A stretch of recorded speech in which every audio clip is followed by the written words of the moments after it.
This is Shuttle Launch Control, T-minus 3 hours in holding. Here's our commander, Chris Ferguson. He's in the suit-up room. He's having a fit check of his helmet.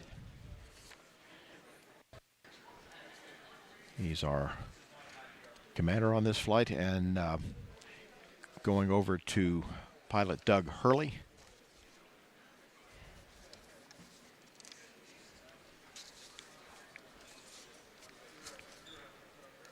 This is his second trip into space. He completed his first space flight on STS-127, and he's logged more than 376 hours in space.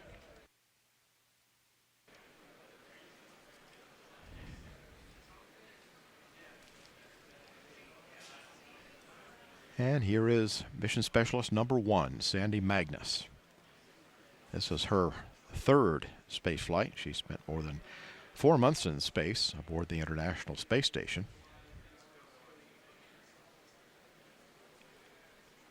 She flew on STS-112, logged 11 days in space, and then 4.5 months after being on board the space station as a member of the Expedition 18 crew. This is Rex Walheim. He's our mission specialist number 2. He's making his third space flight. He's spent more than 24 days in space on STS-110 and STS-122, and he's had 5 spacewalks totaling more than 36 hours. And he's served very effectively as the chief of the EVA branch. So the crew now is finishing their suit-up activities, and they are scheduled to leave for the launch pad in just about 25 minutes. And here they come.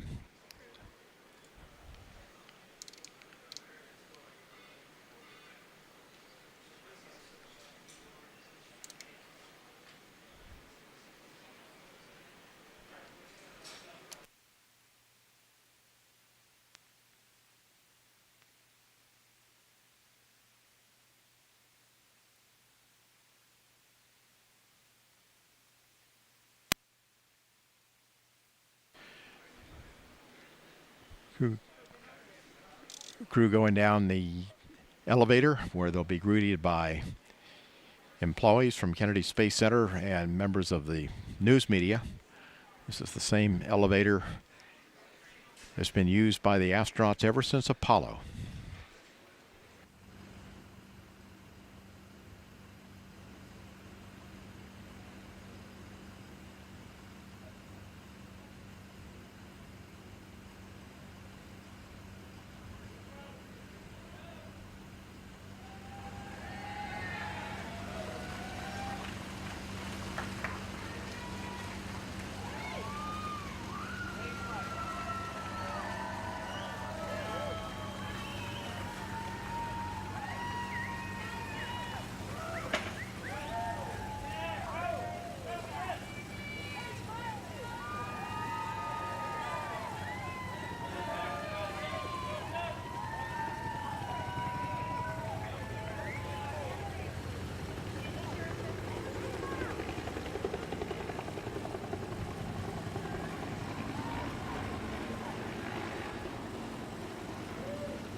And there they go, escorted by NASA security.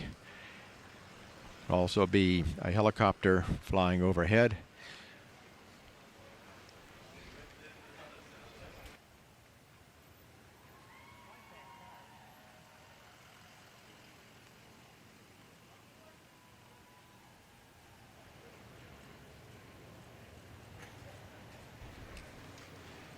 About a 20-minute ride out to launch pad 39A. This is shuttle launch control, T-minus 2 hours, 31 minutes, 5 seconds, and counting. The flight crew is now in the white room of the orbiter access arm. Members of the closeout crew are in the white coveralls, and the astronauts, of course, are in the orange pressure suits. The closeout crew will be assisting the astronauts with their helmets and other equipment as they enter the orbiter. This is an incredibly experienced and dedicated team that gets the people on the orbiter, and Travis is in charge of the whole thing. And not only is he in charge of this one, but he's in charge of the whole closeout crew. We can see here Chris Ferguson getting put into his seat, and the folks that are helping him get into his seat there are the number 2. If you can see the number 2 on him is Randy Brezhnik. He's actually a Marine Corps colonel. He's one of our astronauts. You can see him in the one screen.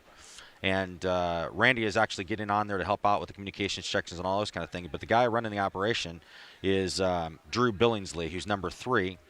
And you can see him kind of climbing all over there.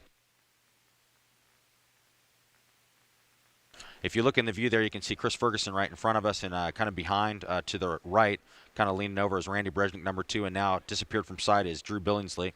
He's called the flight deck crew insertion technician, the one that gets him on the upstairs. Born in Santa Monica, California, and grew up in Huntington Beach. Served in the U.S. Army. He's been in this role for a long time. He was initial suit tech in STS-86 back in 1997. What they're doing as they go through here is, as Chris gets in the seat, there's probably about 9 different connections that need to be made, both to the vehicle itself as well as within his own gear there. And as you can see, we're pretty much, as astronauts, just hanging back and letting them do it. The best thing we can do is let these professionals do their job. So you can see Chris is just concentrating on getting his hands out of the way and making sure that Drew has access to what he's working over on the right there is his liquid cooling. You've got all the straps that have to come around. It's a 5-strap harness. You have to get the parachute, which is what you're seeing there. Randy has the close one, and Drew has the far one. You get the parachute straps that are waiting for you. The parachute's already in the seat when you get in. They put those over the side, and they connect those in. You'll see a real good shot of that right here. You'll see them connected into the straps that Chris is already into, that he came in with his chest strap and everything. So that gets connected there. And they're essentially doing all these connections to make sure he's nice and snug in there and all ready to go.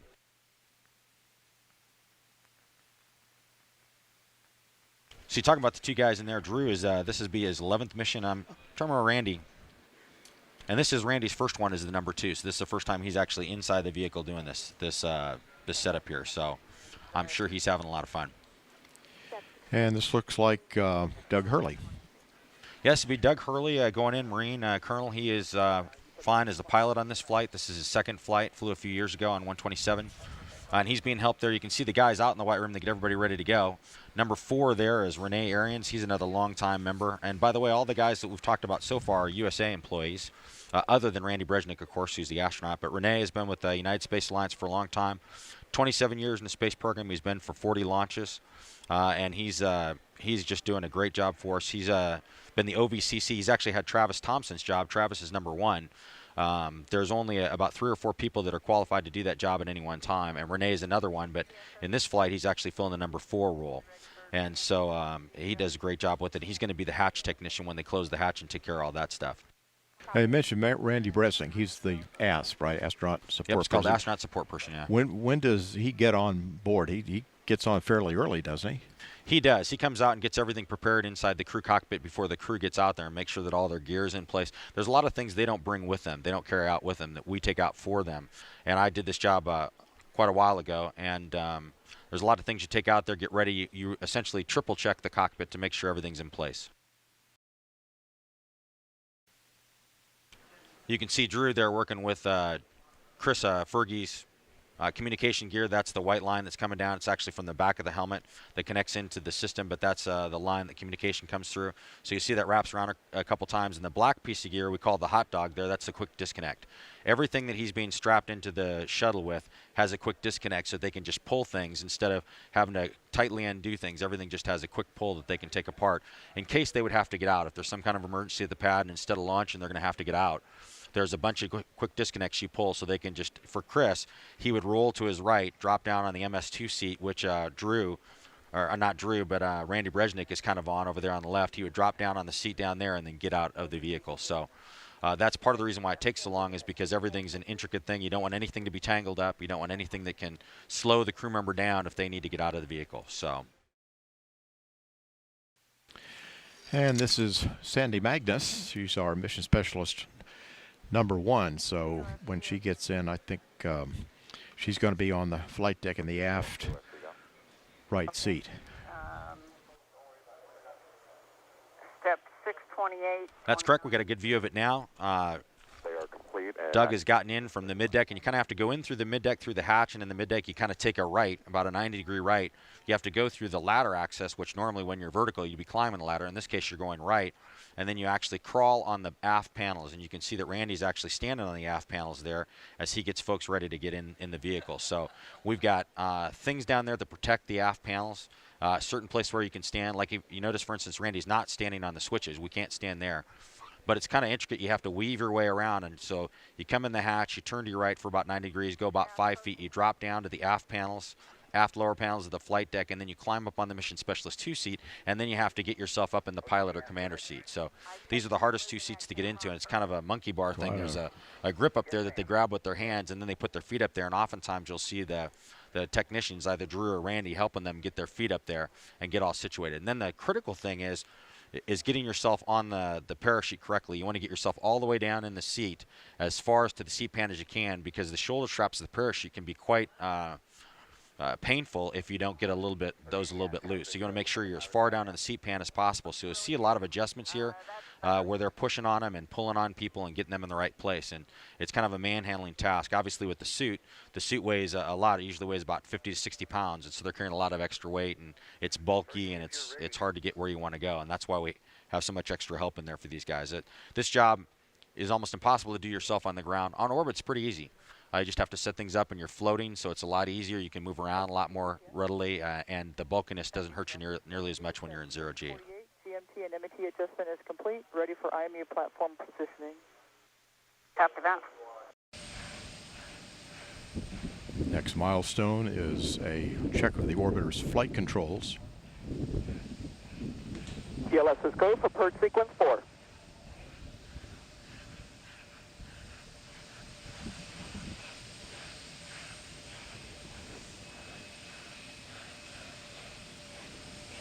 And there will be a steering check of Atlantis's 3 main engines.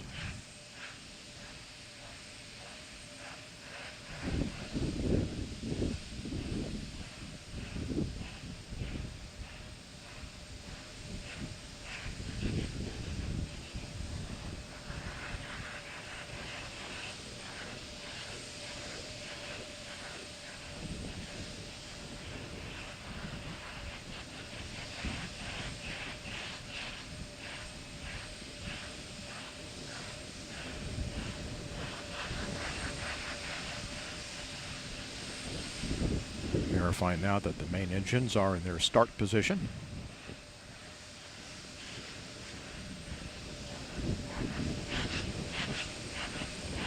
TLS is go for ET LO2 pressurization.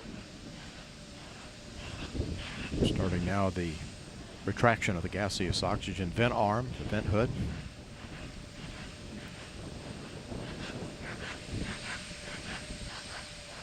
TLT OTC, clear caution warning memory. Verify no unexpected errors. Fuel cells going to internal. External tank camera being activated at this time. OTC, PLT, no unexpected errors. Copy that.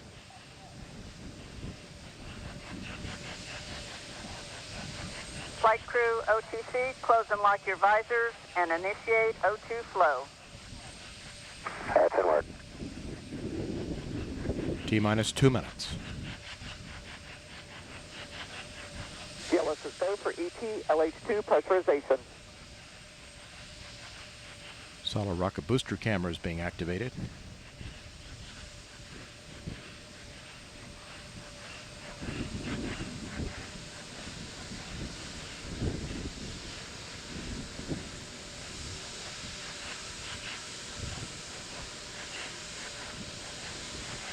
T minus 30 seconds.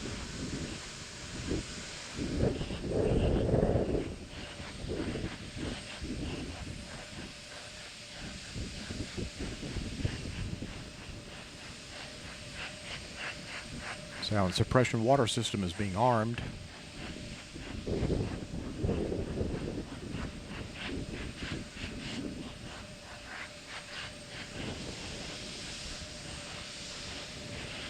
T minus 1 minute.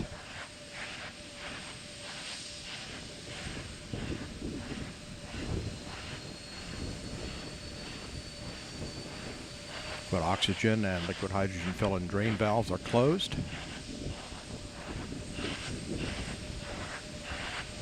T minus 40 seconds, handing off to Atlantis' computers at T minus 31. T minus 35, 33, Clock will hold at T minus 31 seconds due to a failure. and we have had a failure. Grand Lot sequencer We had a problem on the GOX retract switches. NNTDSP. Go ahead. Yes, sir. We need guys to go do the verification per the LCC, please. All right, CMAC?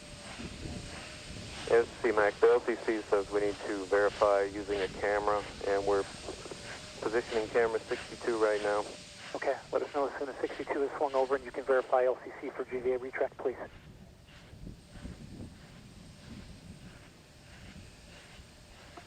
And all personnel, we're holding here at 31 seconds while we get a verification that the GVA has fully retracted per our pre-plan. This is CMAC. We verify retracted. Okay, and you can verify that it is fully retracted per the instructions that we developed, correct? That's correct. All right, and SPE? And SPE concurs. They satisfy the requirements of GSE 13 pre-plan contingency. I am go. Okay, I copy. And launch director? Yes, sir. I heard all that and concur. Press on. All right, very good. NTDSP. Yes, sir. Yes, sir. I need concurrence to GLS and mass to clear the hold, please. Very good. And GLS, you have concurrence? Go. Copy that. It's in work. Thank you. Let us know when that's complete.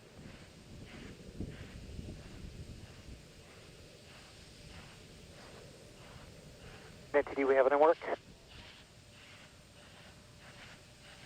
All right, guidance.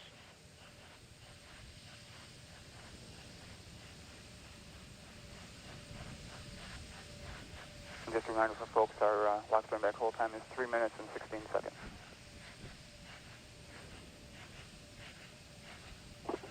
NTD, CTLS on 212. We're ready to go. All right, very good. And launch director, with that cleanup, we're going to go ahead and proceed. Yes, sir. Please do. All right, and all personnel, we are going to pick up the clock here momentarily. And GLS, you can resume the clock on your mark. Copy that.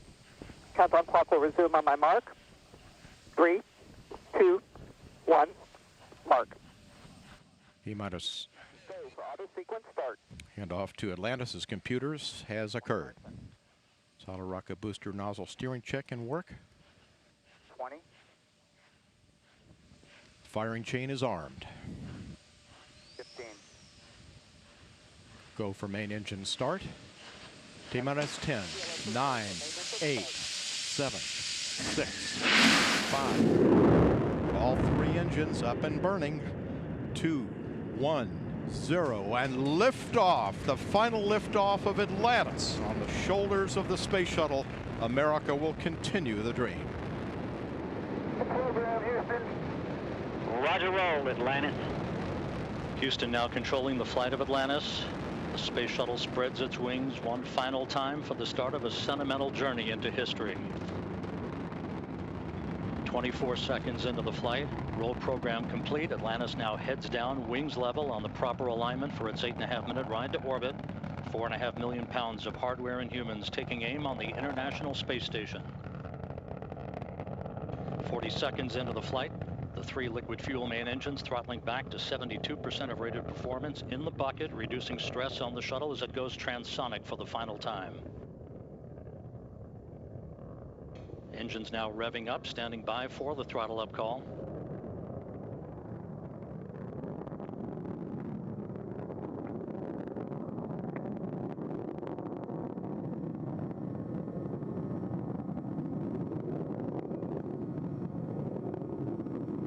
Atlantis, go at throttle up, no action, DPDT.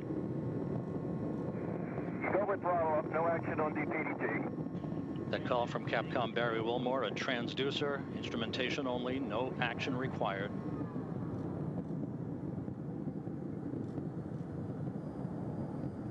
Atlantis now 15 miles in altitude, already 16 miles downrange from the Kennedy Space Center, 1 minute 40 seconds into the flight. Atlantis flexing its muscles one final time. Atlantis traveling almost 2,600 miles an hour, 21 miles in altitude, 24 miles downrange, standing by for solid rocket booster separation.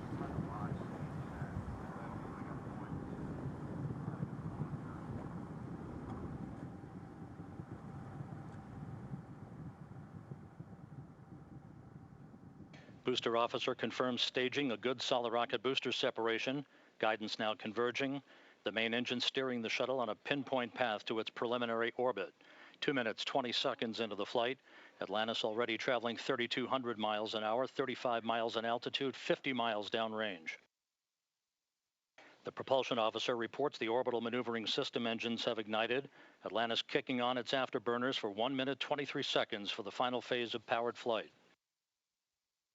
Atlantis, 2-engine TOW. 2-engine TOW. That call from Capcom. Single pane day, so in the event of contingency, you're in plane plus 230 on the ECAL page. No com VIs when you're ready to copy. Okay, in plane plus 230, go ahead. Press to ATO, 10.8. Press to MECO, 14.7. Press to ATO, 10.8. Press to MECO, 14.7. That's a good read back, Atlantis.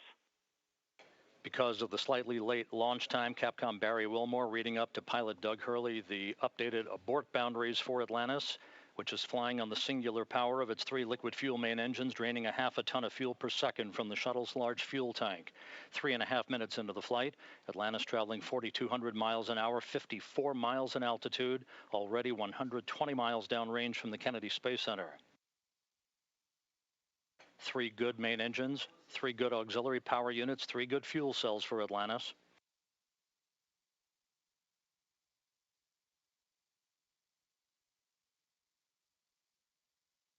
Atlantis, negative return. Negative return. That call from Capcom Barry Wilmore indicating that we're too high in altitude, too far downrange to return to the launch site in the event of an engine failure. However, Atlantis' 3 engines performing perfectly. 4 minutes, 20 seconds into the flight.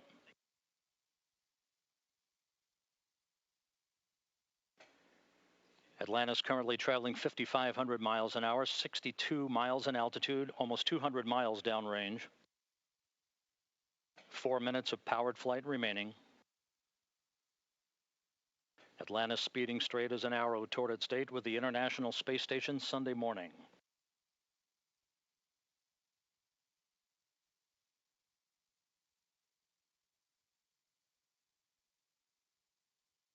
Coming up on the 5-minute mark. Atlantis now traveling 6,500 miles an hour, 66 miles in altitude, 250 miles downrange. Atlantis, press to ATO. Press to ATO. That call indicating we can make minimal orbital targets in the event of an engine failure. All 3 engines continue to function normally. Atlantis will begin its slow roll to a heads-up position shortly.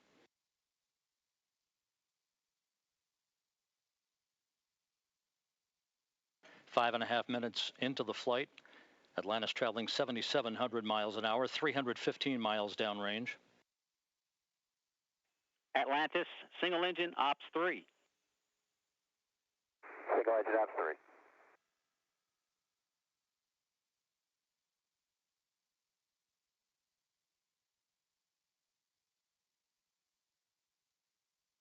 And the guidance officer here in Mission Control confirms that the computers are commanding the main engines to swivel. Engine Zaragoza, 104. Single engine Zaragoza 104. We've rolled to a heads-up position now, providing better communications to the tracking and data relay satellite system as Atlantis heads uphill. 6 minutes, 20 seconds into the flight. Atlantis, press to MECO. Press to MECO. That call indicates that we can make our normal orbital cutoff targets in the event of an engine failure. However, all 3 main engines continue to function normally. Nominal. Fergie, go the plus X, go the pitch. Nominal shutdown plan. Go for the plus X, go for the pitch. That call indicating that we will be in good shape for the orientation of Atlantis for external tank photography following main engine cutoff. Now 7 minutes into the flight.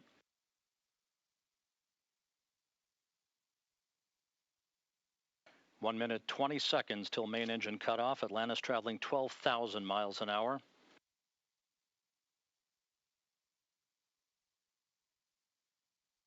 The main engines will soon be throttling down once again to limit the stress on the shuttle and its 4 crew members to that of 3 times the effective gravity. Atlantis currently traveling at a speed of more than 4 miles a second.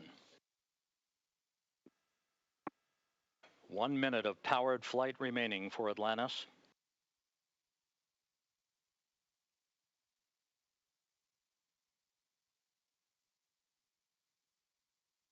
Three good main engines, 3 good auxiliary power units, 3 good fuel cells. Approaching the 8-minute mark into the flight. Atlantis now traveling more than 15,000 miles an hour.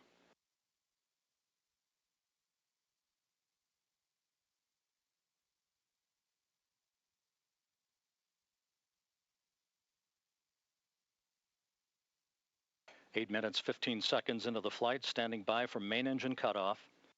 That'll be followed a few seconds later by the separation of the external fuel tank.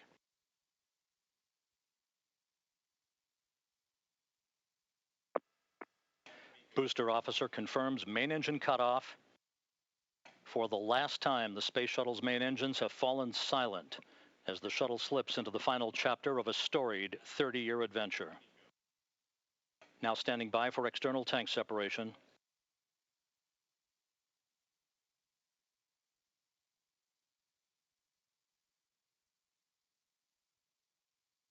Atlantis off the tank. Commander Chris Ferguson will be maneuvering Atlantis now into an orientation to enable Sandy Magnus to capture digital still imagery of the external fuel tank as it drifts away. So OMS 1 is not required. Your preliminary OMS 2 TIG, 37 minutes. 37 minutes. No OMS 1 required. Thanks.